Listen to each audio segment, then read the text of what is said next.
Georgie Rose, and today we're going to be talking about the dialectic between creativity and energy, on combining Dietrich McCloskey and Vleclav Smil to determine the real source of value. Imagine you were in a plane crash, and you're on a desert island, and you're stuck. You loosen the tie around your neck, and you thank God for cell phones, and you reach for yours, and there's no signal. But the app's still open, where you can see that you have 100 pounds of gold and 10 Bitcoin, and there's no stores on the island, though. And night is an hour off, and you stare at your money. So you need to find shelter, and you haven't eaten in hours, and your head hurts, and you can't think straight. You look at your phone and think about DoorDash, but you can't spend any money to request delivery. You know you won't die if you don't find food immediately, but the longer you go on without it, the harder it will be to maintain the energy to keep looking for food. As energy lessens, so lessens your capacity to regain it, which is to say that the longer it takes to eat, less energy you've got, and without energy, it becomes very difficult to look for food. So energy feeds energy. You can't use your cell phone again. And in the jungle, you see a snake, but fortunately you learned a few skills on how to identify a poisonous one. And, so you know it's poisonous, but those skills don't help you create food. They have some value, but they won't do everything. Fortunately, in the middle of the jungle, you find yourself some fruit, and the tree is suddenly the most valuable thing in the world. You eat the fruit, and you feel the strength returning, and as you sit there, you think about how funny it is that wherever you go, you need food, whether on a desert island, Mars, spaceship, your house, wherever you need food. Yeah, you need to breathe, but basically that just means your energy system has to be working. Ultimately, everything was built upon energy. Money, status, society, it was all energy. And you think about how often you just think about money, not much about energy. You don't think much about food. You think about what you're going to do in the evening, and that's kind of funny to you. So you discover the islands, you explore the island some more, and you find a lot more fruit, and you realize you probably could survive here forever even. Your energy problem is solved. But is this where you want to live the rest of your life? Well, climbing trees and collecting food wouldn't be so bad. But it's kind of hard, and you miss people, and you wonder how your friends are doing, and just surviving for a long time doesn't seem that great. You've solved your energy problem, but unfortunately you have a brain that isn't just satisfied with food, with survival. The brain makes you think of other things.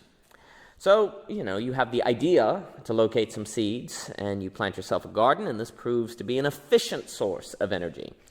You don't have to climb the tree anymore, so this is nice, and it turns out that ideas help you increase efficiency, to see patterns and figure out how to improvise and improve. You have created a solution.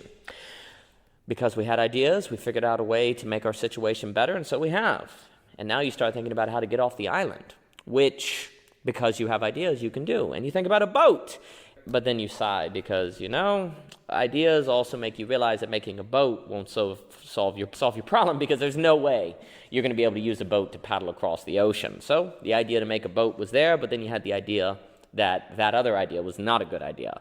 So they correct themselves. So the ideas gave you creative possibility, but they also made you realize the shortcomings of your creative possibility. You kind of laugh then because you remember all the people through life that told your ideas were impractical and they didn't matter and you should just focus about practical things.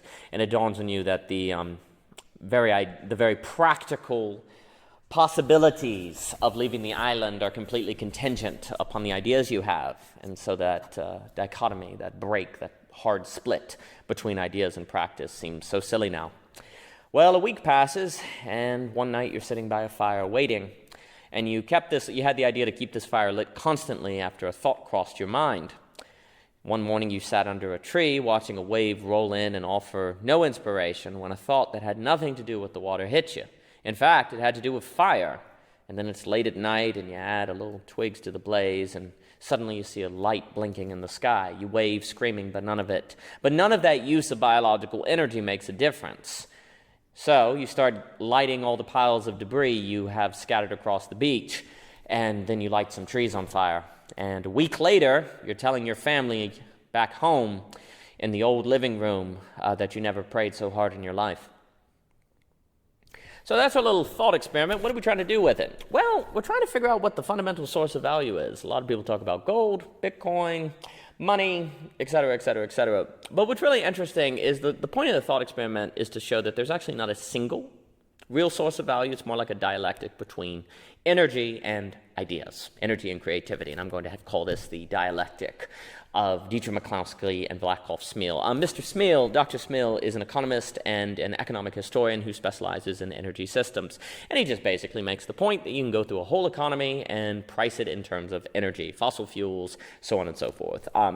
And really, for me, it was funny hearing Mr. Smil because it was like, wow. The point he makes once it really dawns is stunning and kind of obvious. A lot of the great ideas are obvious once you hear them, but weren't obvious until you heard them. And it's the notion that everything could be priced in energy, and that if you didn't have energy, money wouldn't matter to you. And I mean, you can even talk about the dollar being the petrodollar. And if you could have all the money in the world, but if there wasn't trucks to transport laptops, you couldn't buy the laptop. And the parts that made the laptop all require energy.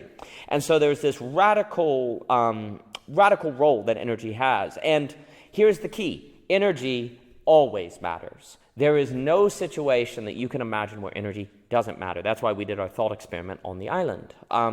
Money doesn't matter when there's no society. Gold doesn't matter when there's no stores.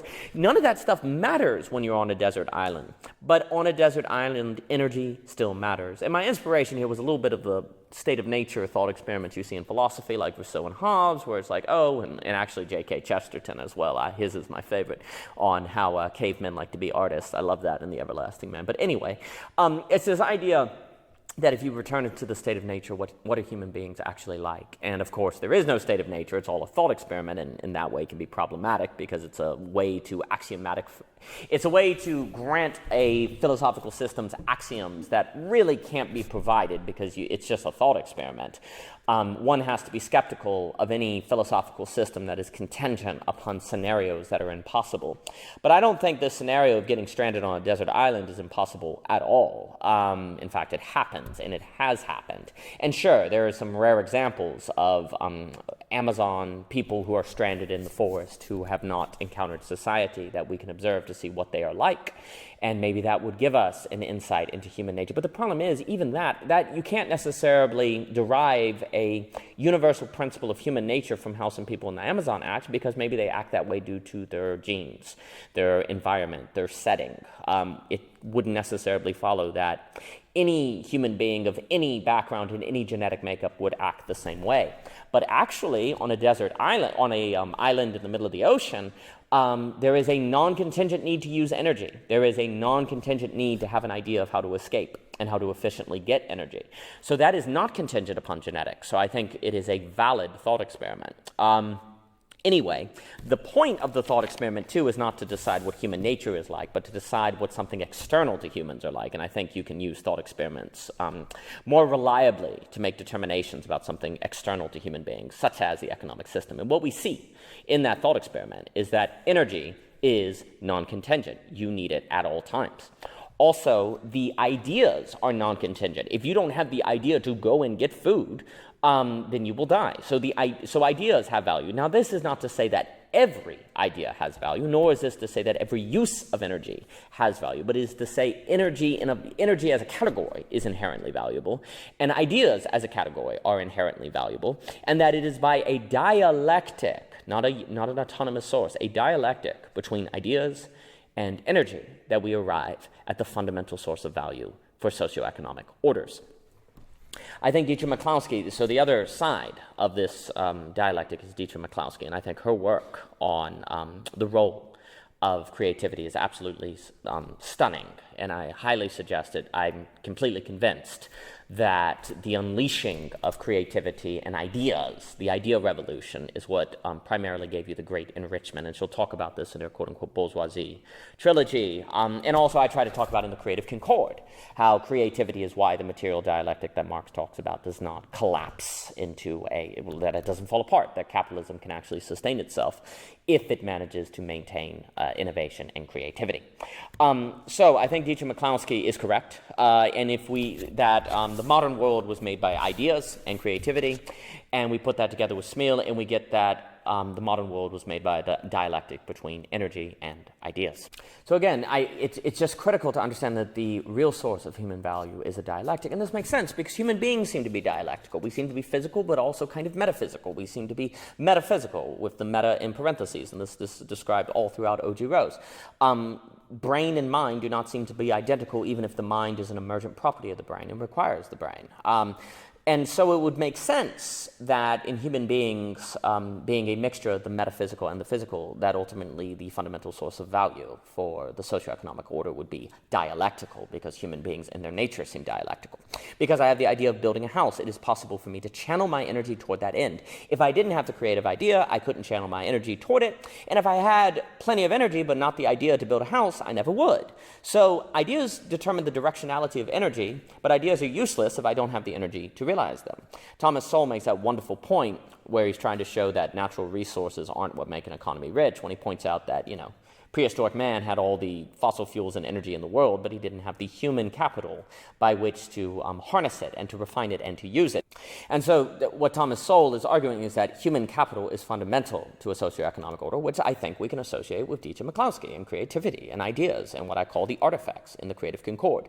And so once we understand that energy is only as valuable as the presence of ideas to harness it and to direct it. But then once we understand that ideas don't really matter if we don't have the energy to realize them. In fact, perhaps ideas could torture us because we would know what we could do but can't do because we lack the energy. Well, and also then, if we understand that the only contingency of the full realization of the value of both of those is the other, the presence of the dialectic, well then they're non-contingently valuable outside that dialectic. And for something to be the fundamental source of value for a socioeconomic order, it ultimately must be quote-unquote non-contingent.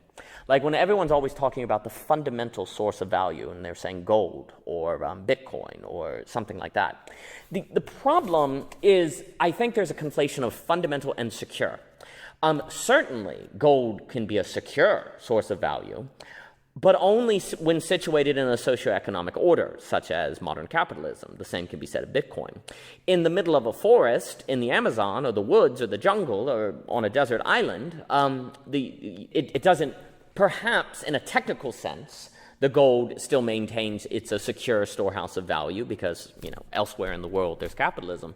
But relative to that situation, it's useless. It's basically a rock. In order for something to, and again, I want to stress, I am not trying to argue that, say, Bitcoin is not a secure storehouse of value. It is arguably the most secure. I'm quite convinced of the power of blockchain, and blockchain seems to be a radically secure system of storing value. But I think we have to be careful to conflate secure storehouse of value with fundamental storehouse of value. And that's why I like the language of non-contingent. In order for something to be fundamentally valuable, which means valuable in of itself, that means it has to have value regardless of the situation. And the only two things I can think of that are valuable regardless of the situation, non-contingently, is energy and ideas dialectically relating. And I mean, you could also say that they have value independent of one another. They just don't realize the full value. I mean, energy has value without ideas because you need energy to stay alive. And ideas have value without energy because it's better to think an idea or to have an idea about what you can do than not. It's better to have ideas than not.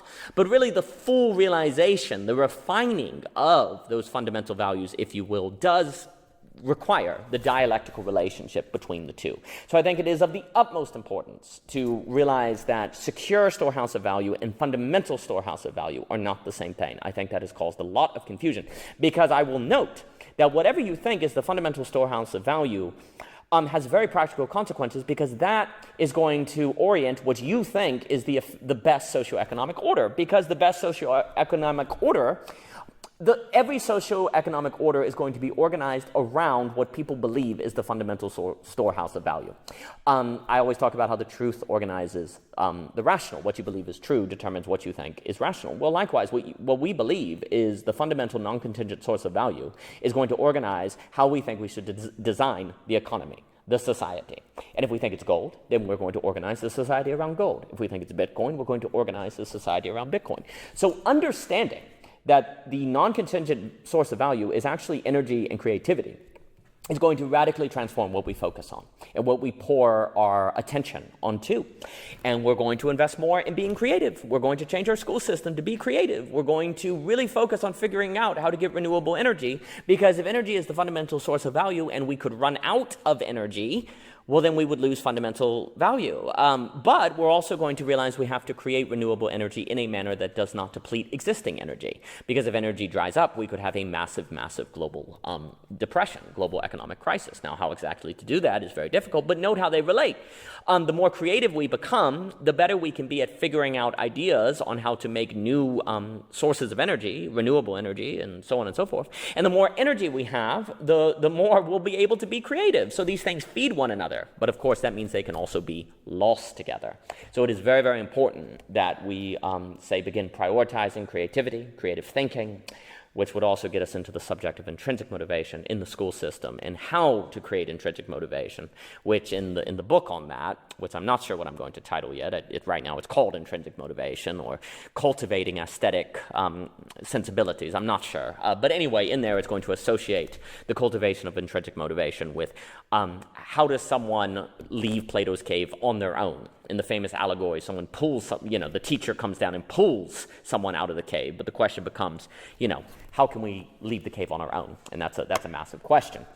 One of the reasons why, I've been suggesting that what we believe is the fundamental source of value is very, very, very important is because by believing, say, gold and stuff like that are the fundamental source of values or resources, which, of course, you could say energy is a resource, but I think it's very problematic when, say, we conflate steel and energy. They're not the same. Sometimes I question our broad categories, like we talk about oil as a commodity. It is a very energy is a very different commodity than, say, wheat.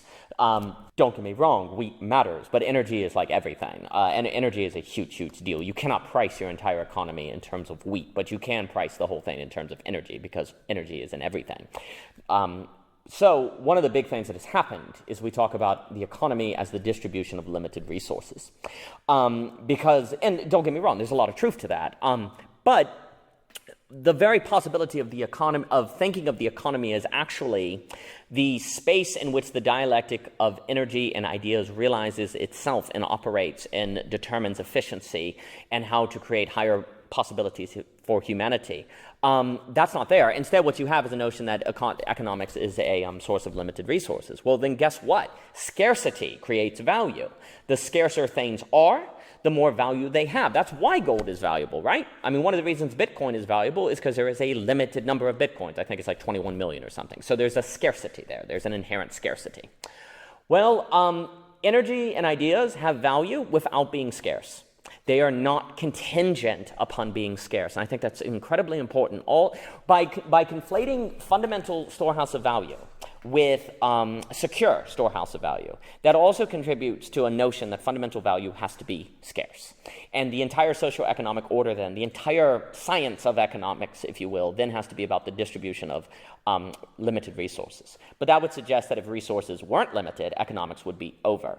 And basically that is true. The global economy basically needs scarcity to have value, and that is a massive problem. Whereas if you start thinking in terms of energy and ideas being the sources of value, you don't need scarcity at all. Energy does not lose value, rather you have a lot of it or a little bit of it. Good ideas do not lose value if you have lots of good ideas or not. They are not contingent on scarcity. So we can begin to escape this thinking that scarcity is necessary for value once we move in the direction of a dialectic of ideas and energy. And arguably, if the world continues to think in terms of scarcity, war, conflict, all of that become a problem. And things like private property becomes a problem, even though there's very good evidence to show that forms of private property are very good. But if private property becomes preserving scarcity, well, then it's probably going to move, it could move in the direction of a zero-sum game where there are winners and losers as opposed to a non-zero-sum game where everybody wins. And in my opinion, and I try to argue this in the Creative Concord, to the degree capitalism is non-zero-sum is to the degree creativity is present into the system. When creativity is lost, it becomes more zero-sum. I think some people who support capitalism can talk about capitalism being a non-zero-sum game always, that it can't be a zero-sum game, when I think that is not the case. case. Capitalism can certainly become a zero-sum game if there's a limited amount of energy. If in fact scarcity is the source of value, if ideas are not prized, then indeed capitalism can head in a zero-sum direction, and then you get then things like private property can become a problem, as opposed to where if private property is used in recognition of the generation of ideas and who generated the ideas, and therefore who should get some sort of royalty for generating that idea, that's entirely different. And here's the thing: if someone receives a royalty for coming up with a good idea, say the laptop, well, we still benefit from the laptop. They get money for every purchase of the laptop, but I now have the technology of the laptop to increase the efficiency of my life and to help me write my novel or something like that. So private property based on good ideas, and you do need a market test, Dietrich McCloskey is right about that, but good ideas are much more non-zero sum. Everyone benefits from them, especially once you understand that what makes life better is not just money, but technology, air conditioning, walls, housing, heating, plumbing, internet. These are what really improve the quality of our life. No matter how much money King Louis had or whatever, 200 years ago he couldn't get a laptop. He could have all the money in the world and he could not get air conditioning. What makes human life better is technology. And the person who invents the laptop gives us technology. He may get money, he or she may get money, and that's great because that person can then, that opens horizons. But we also benefit with the ideas. So understanding that a dialectic between energy and ideas is actually the fundamental source of value, can move us away from scarcity. And I will also say that it could go a long way to breaking up monopolies. There's a few papers we've done with O.G. Rose where we want to argue that the fundamental flaw of capitalism is that the markets are rational, which is precisely the source of their power. But guess what? What's rational? Becoming invincible. There is a rational incentive to become a monopoly, but once you become a monopoly, there's no competition, and competition is what maintains self-motivation and self-regulation. If I know I could go out of business if I don't serve my customer, then I have incentive to self-regulate what I may want to do, but isn't good because the customer will be mad at me. I can't scream at the customer when I get angry because the customer may stop buying from me. So what ends up happening is when I could fail, then there's a mixture of self-motivation and self-regulation. But once I'm invincible, or too big to fail, or a monopoly, which is approaching a too big to fail state, where my failure would take down the whole system, well then self-interest and self-regulation do not have to be combined. And then that's where capitalism can devour itself. And that's a paper on the rationality of invincibility. But anyway, the point is, right now to break up a monopoly, you basically need government intervention. Because if a monopoly can get private ownership or distribution rights or so on and so forth on a limited good, well, they're the only people that have it. If you want it, you got to go to them, and they win. But you see, if you have an economy that really stresses and works to cultivate ideas and energy, well, a company that has a hold on those, we can break up any time simply by coming up with better ideas. And they can have all the energy they want, but that energy, we can have energy too. You can't put a monopoly on energy. You can put a monopoly on something that loses value when it becomes abundant. So the monopolies will preserve a scarce resource, right? And they become a monopoly because they're the only ones that have that scarce resource and they have value. But where the fundamental source of value is abundant, well, then monopolies will struggle to form because we can always create the resource of which they are trying to make a monopoly relative to, and thus the competition cannot be destroyed. The competition never ends. There's always competitive possibility, and if there's always competitive possibility, there is not a too big to fail situation or a monopoly because you can always compete. Monopolies could not stop competition, and therefore the likelihood of the system being non-zero sum is much higher.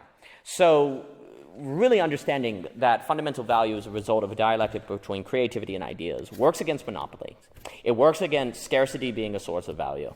And it really also points to the ontology of human beings being not merely physical. It avoids reductionism ontologically, because if the socioeconomic order does in fact thrive through a dialectic of energy and ideas, physics and metaphysics, if you will, then that in of itself suggests and points to the true ontological nature of human beings, which is metaphysical, with the META in parentheses. And I think that in of itself would then suggest to human beings that they shouldn't reduce themselves to just bodies. And I think that would help fight the meaning crisis. So for me, really getting this dialectic actually indirectly fights the meaning crisis, because you begin to live in a socioeconomic order that in its very medium, And it's like Marshall McLuhan says, the medium is the message, and James K. Smith will talk about how our environments make us, and so on and so forth. Well, if you are in a socioeconomic order that operates and believes that the fundamental source of value is a dialectic between ideas and energy, well, then the part of us as humans that seems very unique, which is our creative capacities, becomes praised and highlighted by the socioeconomic order, which in of itself teaches us to participate and master that dialectic, which fights the meaning crisis.